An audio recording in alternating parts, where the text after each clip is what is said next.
So I think it comes down to the young professionals need to advocate for themselves more and not maybe stand on the sidelines. Just because you're maybe an assistant trainer doesn't mean you're not a valuable person to your barn and lesson program. Welcome to the Stable Minded Podcast. This podcast is brought to you in association with the Illinois American Saddlebred Horse Association, and I'm your host, Bob Griffin. Before we get started, if it's all right, I'd like to ask you for two favors. First, would you take just a few seconds and hit that follow button for the Stable Minded Podcast? That will make it easier for you to find us next time, and will make sure that you never miss a new episode. Second, if you, when you get to the end of this podcast, and I hope you listen all the way through, if you enjoyed what you've heard, would you consider going to iaspa.com, that's IASPHA.com, and become a member? Our members are why we do this, and your support makes projects like this podcast possible. Thank you so much.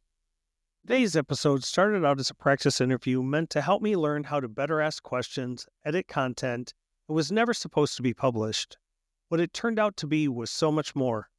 In the end, after sharing it with several friends and board members, we decided this honest discussion not only needed to be shared, but that Gabby should be our new full-time co-host. Today we talked to Gabby Greco, the assistant trainer and instructor at Highland Ridge Stables in Concord, Wisconsin. She shares with us her insightful perspectives as a young professional as we talk about the challenges and rewards of young horse trainers and instructors coming up through the ranks in our horse show world. And now, today's show. What do you first remember about, wanting to be around horses? My first memory, I remember my mom at the time, she rode at Knollwood because Sherry Brandel was working there, and she rode with Sherry. And I remember being in their lounge and watching the lessons go around and everyone's riding. And I was really little. I had to have been 4 or 5 maybe. I think my first hardcore memory I remember is showing at Summer Fun and Academy. And that was when I rode with Knollwood. And so I must have been 9 or 10. But that's kind of what I remember. But I rode Zeus and I won both my classes. And that was first memory that I really can remember. So then where did it change from being a riding student to maybe starting to work and then you turning professional? I think I was in high school. I must have been 8th grade high school.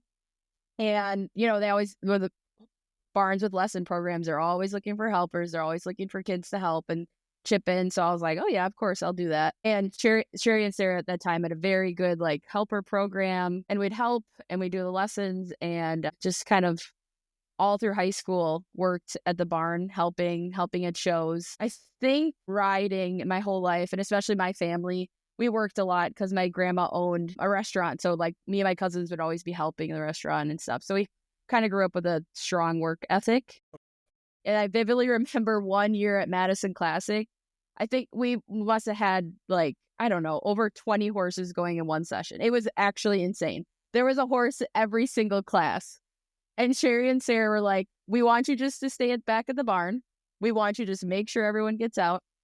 And it gets out, it has all the right tack on, send everyone out and on, and we'll take care of the rest. And I remember we were done with the session and they're like, oh my gosh, good job. We got through everything. We won most of our classes. It was insane. But yeah, so I remember that, just helping out and trying to keep everything really organized. And yeah. So, and then after I graduated with a degree in English literature, I was like, I don't really want to move to New York City or move to LA and work in publishing. I don't really want to be a teacher because I might be a teacher for school. It'd be high school. I'm like, I don't want to do that. So Sarah's like, well, you can always come and work for me. And so then I kind of started out as just a groom, because she had, I think at the time, Hannah Fuller was working for her as her full-time assistant trainer. Then when Hannah Fuller, she got a job with, I think, Melissa Moore. So she left, and Sarah's like, well, do you want to just step up and do her job? I'm like, sure. And yeah, the rest is history, I think. How do you feel like your experience coming up through riding and through lesson programs and such impacted the way you teach, the approach that you take to teaching?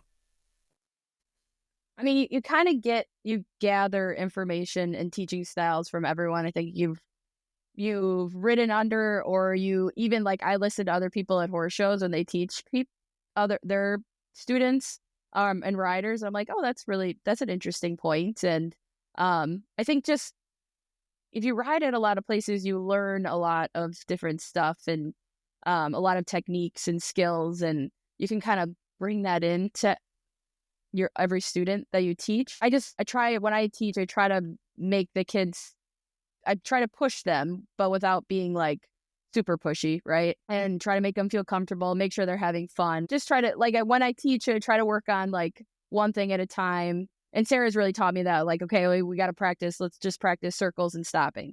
And then once they get that, they do that really well, then we can move on to the next thing. It's kind of like building on stuff all the time. How would you hope that your students see you? Like, what do you hope?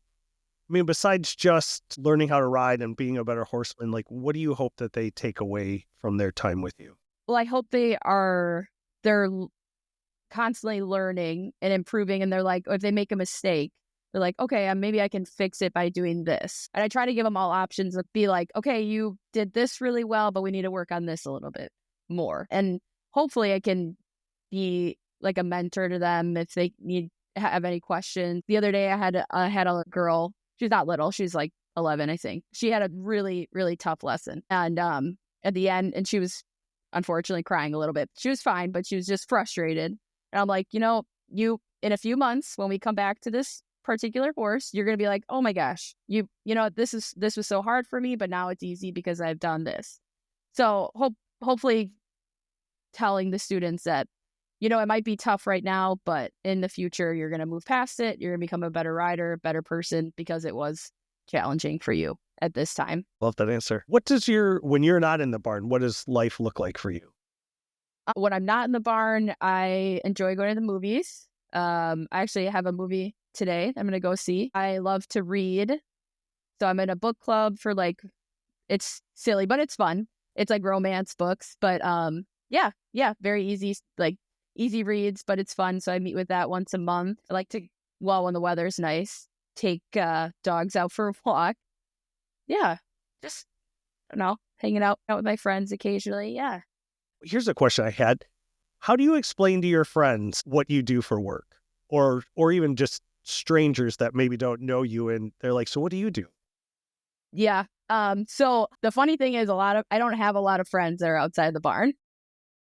So, I mean, but it's not a lot of them. And they kind of, because I've been riding for so long, they kind of, they understand what it is. So yeah, I have a lot of friends that are in the barn, which is great. And I think I see a lot of kids coming up and they're really good friends are at the barn. Even though they don't go to school together all the time, really, really good friends are all at the barn, which I think is great. And I think it should be a place for new friends that are outside of school. Like you're having a tough time at school or people aren't being great at school. You have your barn friends always to fall back on. But yeah, like when I'm explaining stuff to people that might not know, I just kind of explain okay, I'm a horse trainer, riding instructor.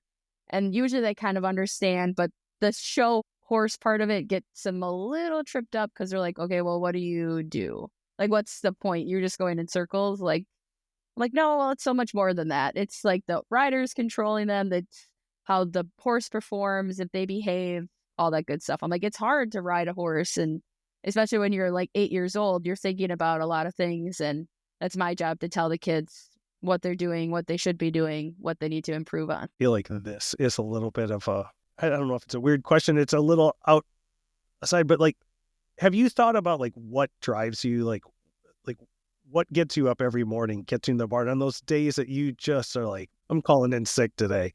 Okay.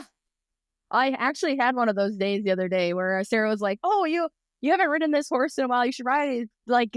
It's great. I'm like, I rode him and it was just not good. And I'm like, okay, can I just go home? And it was after another horse I eventually got the horse after a while. I was like, we got through our problems, but it was just one after another. I'm like, maybe I just need to go home, take a breather for a second. But I was like, you know what? We have all these other horses to work. I'm going to work the other horses. I'm going to work a really nice one and I'm going to feel better about myself. I think seeing the rider and horse combination come together and then be successful, even if it's like one trotting pass down the rail and it looks really awesome. And the rider, you can kind of tell their face just kind of lights up. I think that's really motivation. Or even if a little kid is riding a new horse for the first time, and it may be like to them a little bit of a faster horse and they've never ridden before, but when they're done, they're like, "Oh, I had a really fun time." I always ask them, I'm like, "Do you really like this horse now?" And they're like, "Yeah, they're my favorite." I think that's just super cute. And yeah. Yeah. So then, like, you're doing all this work at the barn and you're working with all these students. Why did you agree to take on being on the board of IASPA? Like, what was the reason you agreed to do it? What are you hoping to achieve by being part of it?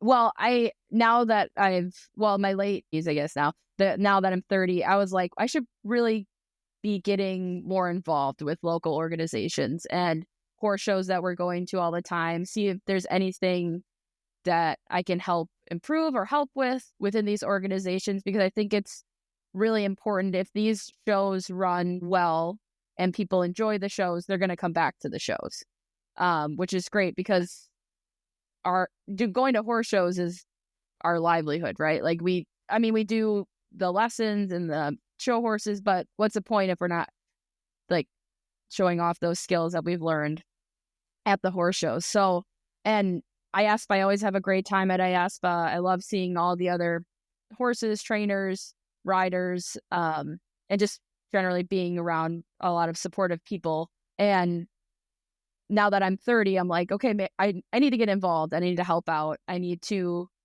learn to become use my tools that I maybe my few tools that I've learned to try to help other people if they need it, or just improve on stuff, I think. Because I look at it as there's a few number of young professionals. I mean, Sarah talks about all the time that she's like, I don't know if there's any young professionals. I'm like, I think there is, but I don't know if they're kind of hiding in the background a little bit, or a lot of us are assistants, right? Or just, we're not like head trainers. We don't have our own businesses, which is fine because we're all learning. But I think we have to try prepare for the future to be better, and to try to work with the organizations and learn stuff. And so in the future, our businesses are successful, our lesson programs are successful, our horse shows are successful. Otherwise, what's the point of doing it if in 20 years there's no organization to hold these horse shows or anything like that? So looking at I feel like you're kind of in this position where you're kind of bridging from one part of your life or one involvement to another. Like, how could we better find, recognize, and start asking some of these young people to come forward into these positions? And I don't want to say recognition, not looking at recognition as like an award or something like that, but like stepping into these positions, like we need young people to start being involved, and we need their perspective. I'm getting to be at such an age that I don't think I see it. And I think time has changed my perspective of the industry, and I don't necessarily remember always being where you are, or I don't remember it clearly. So what should we be doing? How should we be inviting those people to come forward? Do you have any thoughts on that?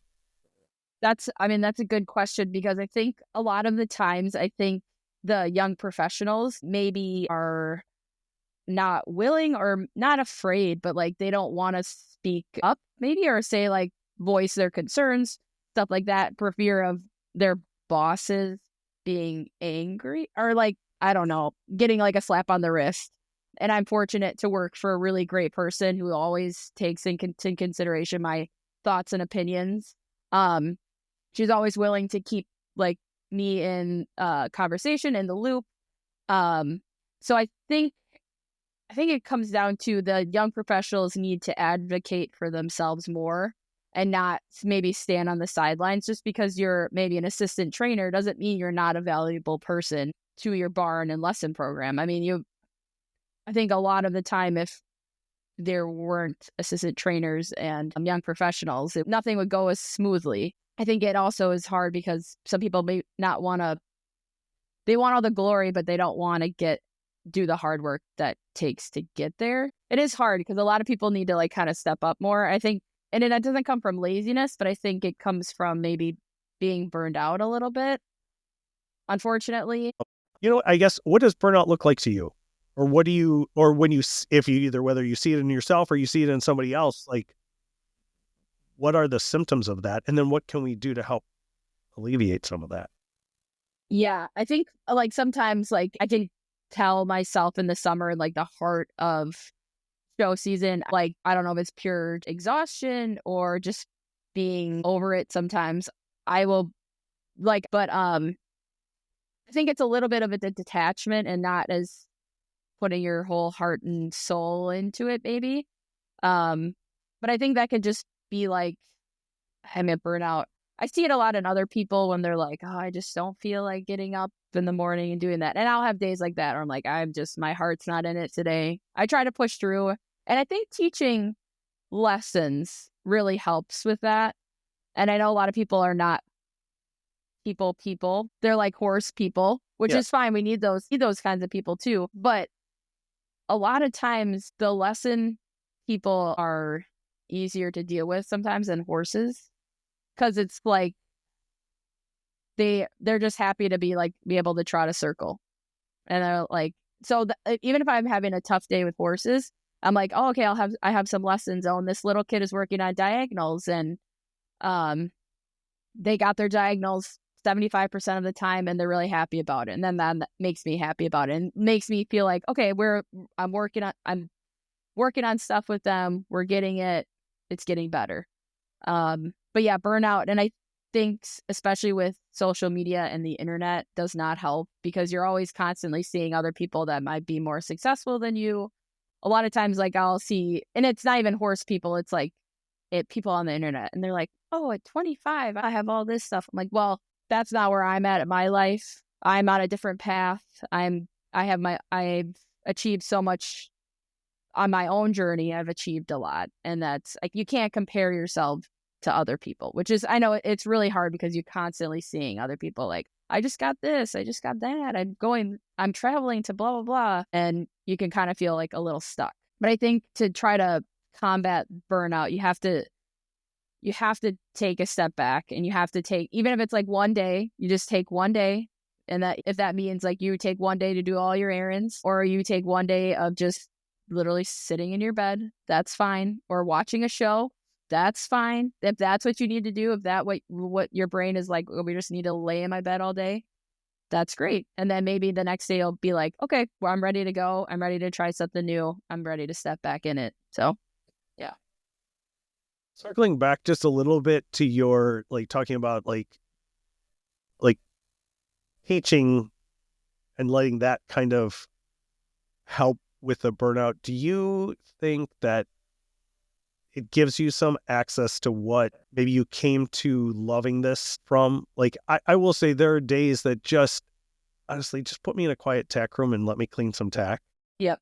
Yep. Or throw on some earbuds and go body clip something that I just love being around the horses. And sometimes all of the pressure of showing and the expectations that not only people put on me, but probably more that I even put on myself, kind of rob me of like the real joy that I get out of this, or that I at least one time got out of this. Mm-hmm. And I guess I'm always talking about like, I just want to love this like I used to. And do you think that that's part of what you're getting out of kind of teaching some of these people, coming to it with such maybe a pure form of just their excitement and their love of it?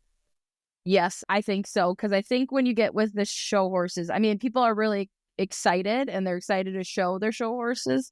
But they're, like you said, it's a lot of pressure, especially when you get to bigger horse shows, more expensive horses. There's a lot of pressure put on us as trainers and the horses themselves to be like on 100% all the time. Everything has to be perfect.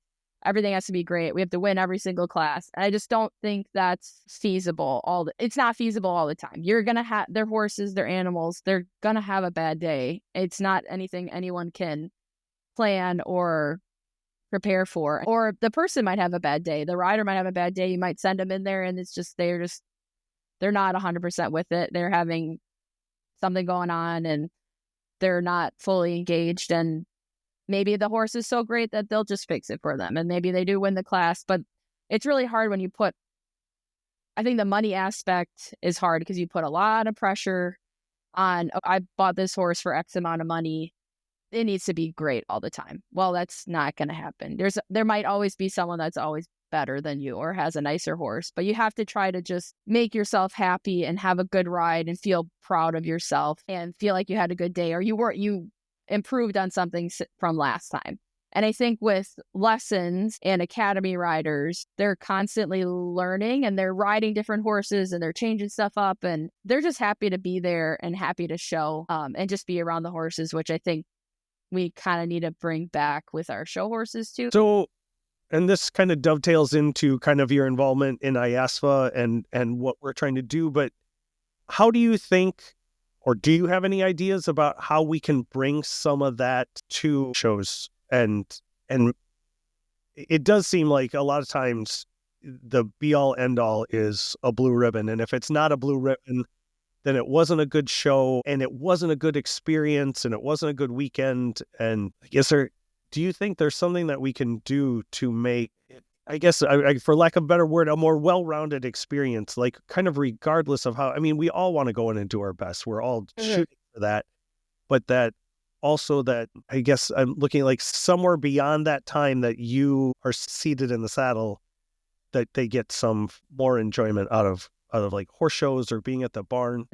It's hard because it kind of, you know what I mean, it stems from your barn environment and maybe what your, like the trainers and the other people around you, or even the pressures you put on your expectations you put on yourself. As a rider, you have to start it at like the barn. So you have to be like, okay, well, we're going to go in and we're just going to try to have a clean class. That's all we're hoping for. If we have a clean class and we do get in the top 3, that's great. Like that was our goal. We're just trying to have a good ride. Try not to make any mistakes. If you make a mistake, it's fine. But yeah, I think it has to start at the barn, which is hard because everyone's going to have their own opinions of what they need to be doing. So on that note, how do you and Sarah, like, is there a conscious effort in building that barn culture? Like the way you are you guys really thinking about it and building it? Or is it something that's coming kind of organically out of just who you are and your personalities? Obviously we try to set everyone up for success, but we have to be like, at the same time, you are probably going to make a mistake if you're newer to this. Like we have a few kids this is their first year with a show horse, first year in suit, and they're going to make mistakes. I mean, that's just inevitable. And just telling them like, okay, so now we're working on just getting your canter the first way. That's your main goal, is to just have a clean canter lead pickup, just getting that done. And then at the show, we're going to try to put it all together. And if we get through it, great. And I think you can't put a lot of pressure on kids, especially, to be like, okay, you got to win. You got to be your very best. We have to be your best, but you don't have to be like, you can't just be crazy about it. Like you have to have realistic expectations. Like you can't go in thinking that you're going to win at Louisville every single year. That's not realistic. That is not realistic at all. And you'll probably have to take this next part out. But we've had people come through that are like, I'm going to win at Louisville this year. I'm going to win. I'm going to go down there. I'm going to win. And when you have those expectations in your head, you're never going to meet them. You're never going to fulfill those dreams. Well, yeah, you're just never going to fulfill that because that's such a crazy amount of pressure to put on yourself. So it's like, okay, I'm just going to go in, have a fun time, ride with my friends. Yeah. So like this was years ago, we had, instead of a Christmas party, had a holiday after New Year's. But we had them all write down their like New Year's resolution, but horse related, and had a kid put down that she was going to win at Louisville. And we all kind of chuckled, like, it's cute. She was like, it was all good. And then she did. She won. Yeah. And how do you kind of go about balancing out? Like, you don't want to take that away from somebody like that. Oh, yeah.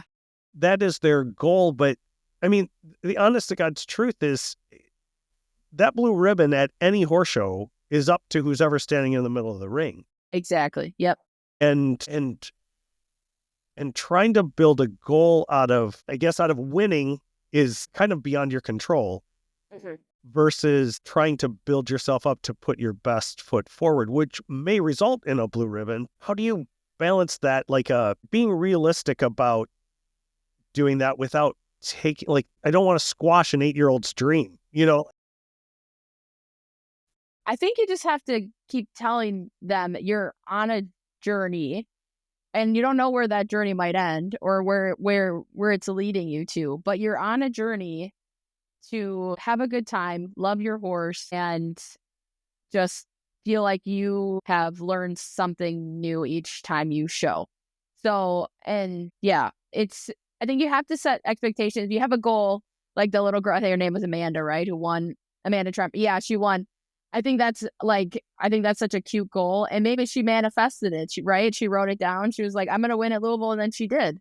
And I think maybe if you have like those dreams, I think kids are different too, right? Like kids, like that's super cute when an 8-year-old's like, I'm going to win at Louisville.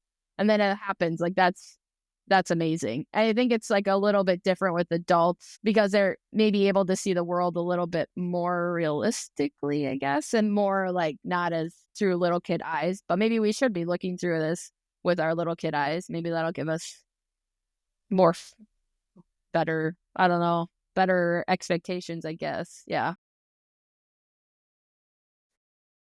Like, I've looked at that. Like, we have clients that have been with us from the very beginning. They've been 30 plus years and have tried to decide, like, what is that secret to like longevity? And because they've won and they've not won, they've won at Louisville, they've won at IASPA. Like, it's kind of across the board, but kind of come win, lose, or draw, there's something about, and I can't put my finger on it. And maybe you have some insight into that. Like, whatever that secret sauce is, like, they love this beyond that ride. Yeah. And beyond that ribbon. Like, it's there. I have people who may never show at Louisville that have, or maybe did it one time and they don't want to do that anymore. Just keep coming back to this to enjoy it. I don't know. Do you know what the secret is? I think the secret is, well, I don't know what the secret is, but I think it's hard for us to maybe see as horse trainers and lesson instructors to see how much of a great place the barn is for someone who maybe works an office job every single day from 9 to 5. Like, if you're stuck, I mean, we're really, really lucky to be able to work with animals and work outside and be like pretty active and walking around and doing all that stuff all the time. Like, this is our job. So, right, it's going to be like kind of mundane. And we're like, oh, we don't want to go to the barn because that's our job. Like, when I go on a vacation, people are like, do you go on a trail ride in the mountains or like on the beach? I'm like, no, because I don't want to do that. I'm with horses all the time. But I think for regular people, coming to the barn and being around animals is really a like stress reliever. It's a good thing for them. They're moving around, they're being active, they're riding. And I think that for their mental health is really a great thing. And they see their friends. I mean, we have like a ladies group on Thursday nights and it's all adult ladies and they love to just chit chat and ride and just talk to each other about their ride and doing all that stuff. Complain about their husbands. Well, yeah, yep. Complain about their husbands, talk about all like random stuff that happened in that week. So I think it's just a lot of like the barn culture. And I mean, humans are like horses, like their herd mentality, right? A lot of people, they just want to be around their friends. They want to go somewhere on, even if it's a Saturday, and just hang out at the barn. We have a mom, Julie Sweet, Hannah Sweet's mom, who works for Sarah Russell in Florida now. We had show groups yesterday, and she just came out to the barn to just see her friends and talk, watch the lessons, even though she does not have a horse in this anymore, or her kid is literally living in Florida, and she just wants to come out and see all our horse friends and everything like that, which I think is great. And yeah, I think it's just hard for us as horse trainers to like really realize that, because some days we can't wait to get out of the barn. We're like, okay, I've had enough. I'm done. I gotta go home. I have been caught more lately trying to kind of catch the difference in the experience, especially at horse shows. Like, my horse show experience is vastly different than one of my clients' horse show experience. And then just trying to make sure that I'm not doing anything to make that less fun. And so, but it is kind of standing in, like, it takes a lot of effort for me to stand in their shoes and see all of this from their perspective. It's too easy to ingrained and just doing it the way I've always done it. So what do you hope to see as you're kind of moving forward here? What do you hope to see for yourself in like the next 10 years? With the next 10 years, hopefully still working for Sarah. Yeah, I think that, I mean, that's a good goal. I think we're just keep trying to improve our lesson program, trying to improve our riders while also competing at the local level and support our local shows. While also competing at a like national level with our horses, because there's a lot of people that like to go to the big shows. They just have fun at the big shows. But they also go to the local shows too, which I think is great. I already have there's a few people in my mind. They're like, yeah, we'll go to IASPA, and then we'll also go to River Ridge, which is, I mean, it's awesome. I think people really enjoy horse shows and they like to do that, which is great. Hopefully in the next 10 years, our shows just keep growing and improving, and we can help the overall, like, I think IASPA does a really good job of having a fun show.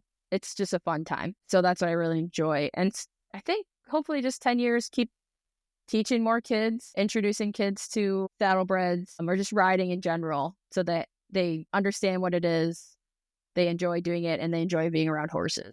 And now the final 5, our favorite 5 questions we ask all of our favorite stable-minded people. First question, if you were not into horses, what would you be doing?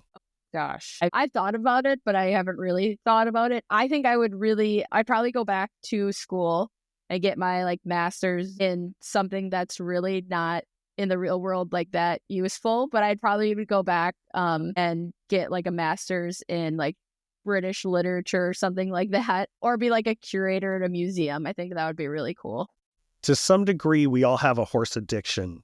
And what do you think is at the root of yours? Horse addiction. That's a hard question because I don't know. Man, I think it's just starting young riding and just being in it, and then you just don't know any different. I don't know. It's just it becomes part of your life, and it's a daily thing, and this is your life, and this is how you live it, and horses are just a part of it. And I'm fortunate to have horses a part of my life. Big picture, what do you think the greatest gift from your involvement with horses has been? Introducing kids to riding and to horses and seeing them succeed and then go on to do really great things because of horses. And I see a lot of kids, because they're involved with horses, their work ethic is better. They're able to think critically, and they're able to maybe like be better at problem solving because of the horses. Because I always tell them, like, when they ride, I'm like, they're not robots. There's no button that you can press to be like, okay, we're going to trot a circle. Like, you have to work with them. You have to think about a lot of stuff. And I think it's just seeing them figure stuff out and becoming better adults and people because of the horses. I think it's really a great thing. It's cool to see. What is the biggest risk you've taken, and how did it pay off? Oh, biggest risk. I'm not much of a risk taker. I didn't say it had to be a risk, just the biggest. Yeah, I know. Big risk. In college, I studied abroad, which it was, I mean, anytime you just pack your bag and fly over an ocean and you're literally just dropped in a dorm in the middle of Wales, like in a big city, but whatever. And you literally don't know anyone. I remember just having my like pillow and some clothes, and you have to go to the store and you got to think for yourself. You got to meet people. You have to get yourself out there. You got to move out of your comfort zone, because otherwise you're going to be stuck in your room the whole time, and that's just not worth it. So I think that was probably my biggest risk that I took. And I'm really thankful for it because I met a lot of great people. It taught me to be like, okay, you got to step out of your comfort zone. You got to talk to people you would not normally talk to, or just go out and talk to people, meet new people, do new things, try new things. It really does pay off because it's really, looking back in my life now, I'm like, okay, I would not go and do this if I didn't study abroad. I wouldn't go to this place or be comfortable with it if I didn't do that. So, yeah. And lastly, what question did I not ask you today that you wish I had? And what's your answer to that question? Question. Another hard one, Bob. I don't know. Another question. Or topic. What topic? Topic. I think I always think about like the lesson programs, right? And maybe like how can we improve and help our lesson programs, because I feel like they are at the like root and the grassroots level of getting more people into this industry. And I think a lot of times when we get to our big show levels, no one really wants to ask that of like, okay, how are we getting more people into this? How are we doing more of that? Because you get your blinkers on, right? And you're just thinking a lot of these barns, they're only thinking of like those really expensive show horses, right? But they're not thinking like longevity of like, okay, what are we going to do to keep these people coming through? And I think lesson programs are really at the heart of that, and getting a lot of people in, getting them excited about it, doing all that. So, yeah. That's our show for today. Thank you for listening. I also want to send a special thank you to Gabby for taking the time to talk to us and for all the work she's doing on the IASFA board. Now put down your phone, pick up the reins, and we'll see you back here next time.